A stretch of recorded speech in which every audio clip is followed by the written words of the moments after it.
ಎಲ್ಲರಿಗೂ ನನ್ನ ನಮಸ್ಕಾರಗಳು.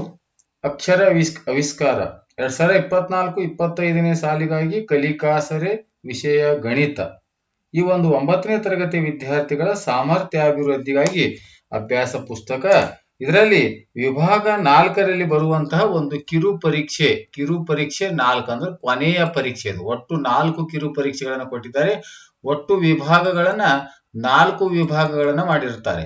4 ವಿಭಾಗಗಳನ್ನು ಮಾಡಿ ಒಂದೊಂದು ವಿಭಾಗಕ್ಕೆ ಒಂದೊಂದು ಕಿರು ಪರೀಕ್ಷೆಯನ್ನು ತೆಗೆದುಕೊಳ್ತಾ ಇದ್ದಾರೆ.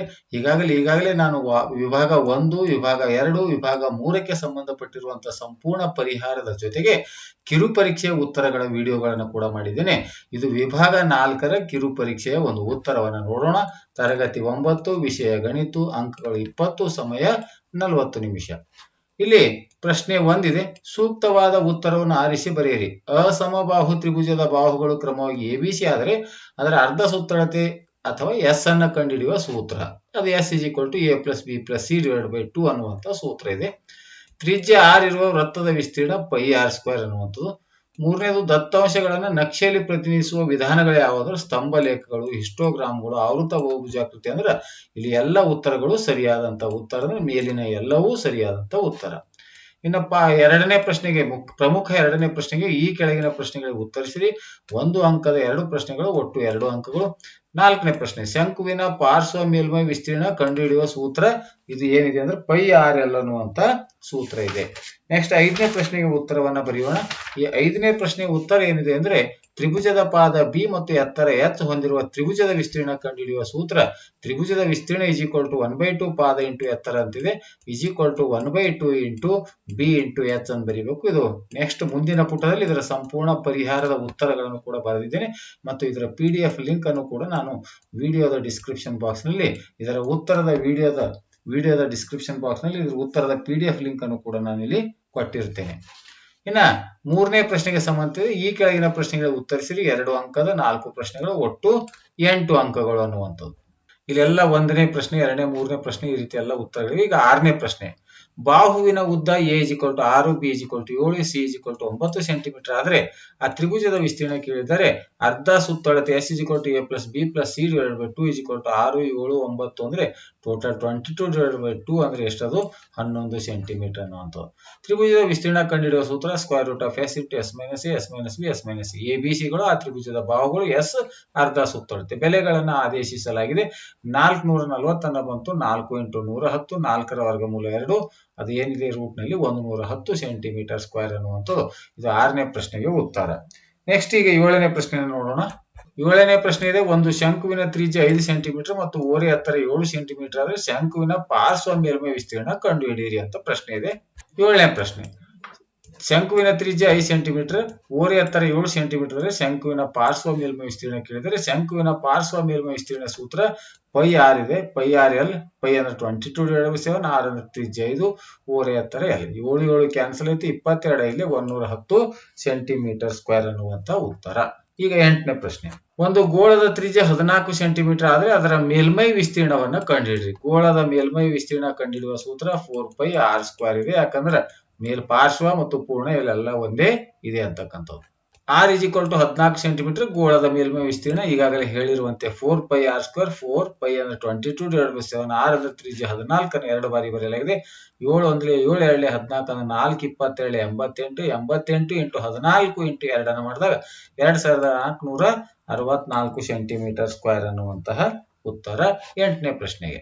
9ನೇ ಪ್ರಶ್ನೆ, ಬಾಹುಗಳ ಅಳತೆಗಳು ಕ್ರಮವಾಗಿ 3, 4 ಮತ್ತು 6 ಸೆಂಟಿಮೀಟರ್ ಇರುವ ತ್ರಿಭುಜದ ವಿಸ್ತೀರ್ಣವನ್ನ ಹೇರಾನನ ಸೂತ್ರವನ್ನ ಬಳಸಿ ಕಂಡುಹಿಡಿಯಿರಿ. ಅಲ್ಲಿ ಮೇಲ್ಗಡೆನೂ ಕೂಡ ಸುತ್ತಳತೆನೇ ಇತ್ತು, ಇಲ್ಲಿ ಕೂಡ ಸುತ್ತಳತೆ ಅಥವಾ ಅರ್ಧ ಸುತ್ತಳತೆ ಅಂತ ಕೇಳಿದ್ರು.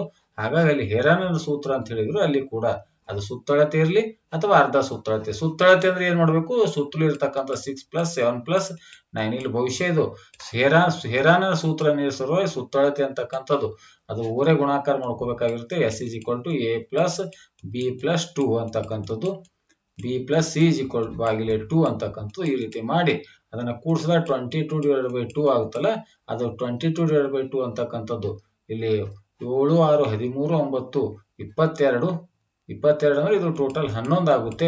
ಇದು ಅರ್ಧ ಸುತ್ತಳತೆ ಅಂದ್ರೆ ಪೂರ್ಣ ಸುತ್ತಳತೆ ಇಂಟು 2 ಮಾಡಿದಾಗ 22 ಅಥವಾ ನೇರವಾಗಿ 22 ಅನ್ನ ಬರುತ್ತೆ. ಈಗ 9ನೇ ಪ್ರಶ್ನೆದು ಆ ಬಾಹುವಿನ ಅಳತೆಗಳನ್ನು ಈಗಾಗಲೇ ಓದಿದ್ದೇವೆ ಪ್ರಶ್ನೆಯಲ್ಲಿ. ಅರ್ಧ ಸೂತ್ರತೆ a+b+c/2 3+4+6/2 ಅಂದ್ರೆ 13/2 6.5. ತ್ರಿಭುಜದ ಸೂತ್ರತೆ ಹೇರಾನನ ಸೂತ್ರವನ್ನ ಕಂಡುಹಿಡಿಯಿರಿ ಅಂತ ಸೂತ್ರದ ಸಹಾಯದಿಂದ ಎಸ್ ಅಂದ್ರೆ ಈಗಾಗಲೇ ಇಲ್ಲಿ ಬೆಲೆಯನ್ನು ಕಂಡು ಹಿಡಿದಿವಿ. ಸೂತ್ರ s into bracket s minus a into s minus b into bracket s minus c totally square root of ಅಂತಿದೆ. ಎಲ್ಲ ಬೆಲೆಗಳನ್ನು ಎಸ್ ಅಂದ್ರೆ ಅರ್ಧ ಸೂತ್ರತೆ, ಎ ಅಂದ್ರೆ ಒಂದು ತ್ರಿಭುಜದ ಮೊದಲನೇ ಬಾಹು, ಬಿ ಅಂದ್ರೆ ಎರಡನೇದು, ಸಿ ಅಂದ್ರೆ ಮೂರನೇದು, ಇವೆಲ್ಲವುಗಳನ್ನ ಮಾಡಿ ಗುಣಾಕಾರವನ್ನು ಮಾಡಿದ 28.4375 ಬಂತು.